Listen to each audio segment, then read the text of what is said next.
In today's lesson, we'll be learning about ratios and proportions. A ratio is a relationship between two quantities. For example, the ratio of men to women is 2 to 1. You can represent this by saying 2 to 1, 2 to 1, or 2 over 1. In our first example, we have a chocolate chip recipe that can make 24 servings. We want to know what is the ratio of hot water to baking soda. Well, you need 2 teaspoons of hot water and 1 teaspoon of baking soda. Now, you'll notice that hot water is mentioned first and baking soda is mentioned second. That means we're going to have to state the quantity of hot water first. So I would say 2 to 1, or you can say 2 to 1, or you can say 2 over 1. Next, we want to find the ratio of chocolate chips to flour. Well, we need 2 cups of chocolate chips and we need 3 cups of flour. You'll notice that chocolate chips is mentioned first and flour is mentioned second. Therefore, I'm going to have to state the quantity of chocolate chips first.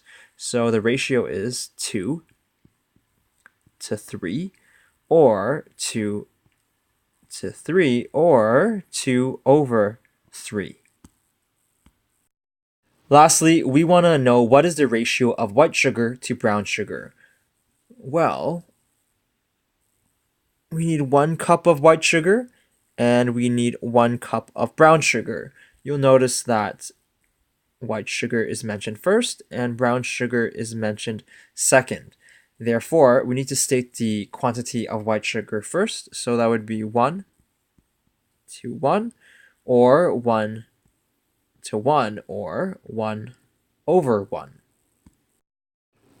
Equivalent ratios are ratios that express the same relationship between numbers.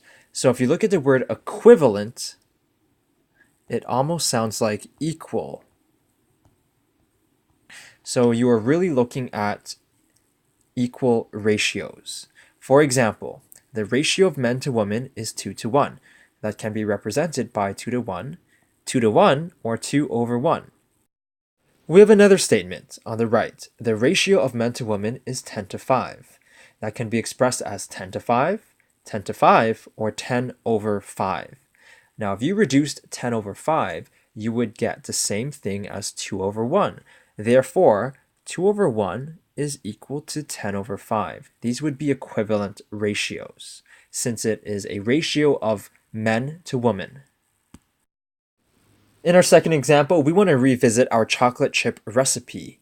We want to know, what is the ratio of butter to servings? Well, we were told that 1 cup of butter is needed for 24 servings. So since butter is mentioned first, that means we need to state its quantity first. So I would say 1 cup of butter to 24 servings, or I could express that as 1 to 24, or 1 over 24. Now, using this ratio, you want to figure out how much butter would you need to make 48 servings. So if 1 cup of butter is needed to make 24 servings, it's quite possible that 2 cups of butter would be needed to make 48 servings. So I'm going to write that estimate here. Now, this was more than an estimate. I did a calculation in my head. I doubled the recipe.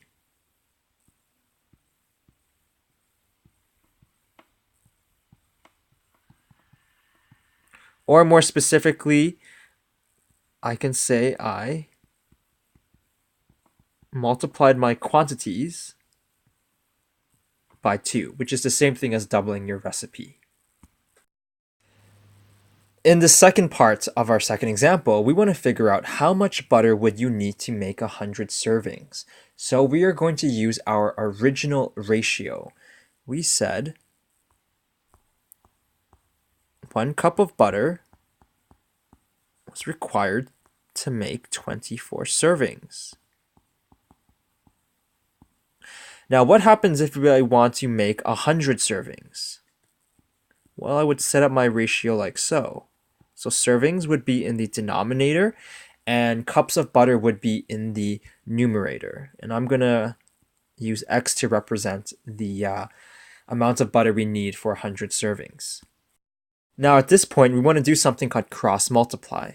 We want to multiply numbers which are across from one another. I'm not going to really use the units in these calculations, just to save space. So what I have is 1 multiplied by 100.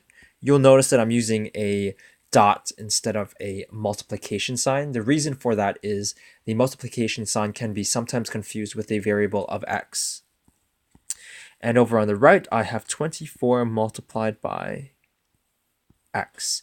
Now, don't forget, we want to isolate x, but x is stuck with this 24. And the operation here is multiplication. To get rid of it, we need to do the opposite operation to both sides. So we need to divide both sides by 24. These 24s cancel out. And you're left with 1 times 100, which is just 100, over 24 is equal to x. At this point, all you need to do is punch that into your calculator. I'm going to round it to 1 decimal place, and that rounds to about 4.2 cups of butter is equal to x. So if you want, you can do a concluding statement, and I am going to do that. I'm going to say, therefore, 4.2 cups of butter are needed for 100 servings.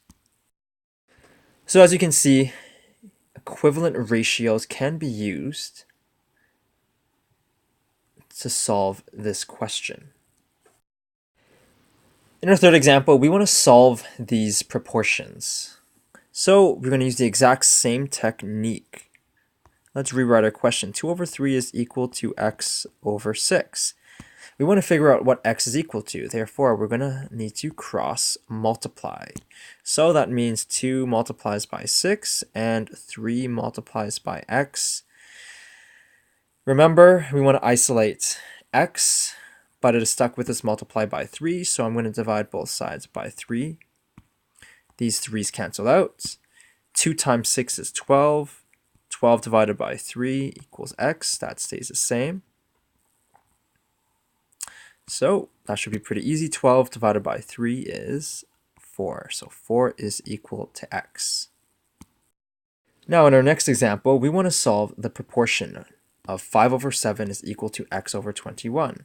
So let's do the exact same method. Let's rewrite 5 over 7 is equal to x over 21. So I need to cross multiply. That gives me 5 multiplied by 21 is equal to 7 multiplied by x. So remember, you want to isolate x, but x is stuck with this multiply by 7. So to get rid of it, we need to divide both sides by 7. These 7's cancel out. Simplify some of these calculations. 5 times 21 is 105. Divide by 7 stays exactly the same. At this point, you need to take 105 and divide it by 7. That is equal to 15. So 15 is equal to x. And that is how you solve these proportions by using the cross-multiply method. In our fourth example, we want to solve the following proportions. So let's rewrite our question. I have 3 over 8 equals 5 over x. To figure out what x is equal to, you need to cross multiply. So I have 3 multiplied by x equals 8 multiplied by 5. Now you want to figure out what x is equal to, but x is stuck with this multiply by 3. To get rid of it, you need to do the opposite to both sides. So you need to divide both sides by 3. Those 3's cancel out, and you're left with x is equal to 8 times 5, which is 40. And to divide by 3 stays exactly the same. So x is equal to 40 divided by 3, and you can throw that into your calculator, and you should get about 13.3. I'm rounding to the nearest tenth. In our last question, we have x over 3 equals 1 over 5. So to figure out what x is equal to, you need to cross multiply. So we are going to get 5 multiplied by x is equal to 3 multiplied by 1. Now, you want to isolate x, but x is stuck with this multiply by 5. To get rid of it, you need to do the opposite operation, which is divide by 5. So I need to divide both sides by 5.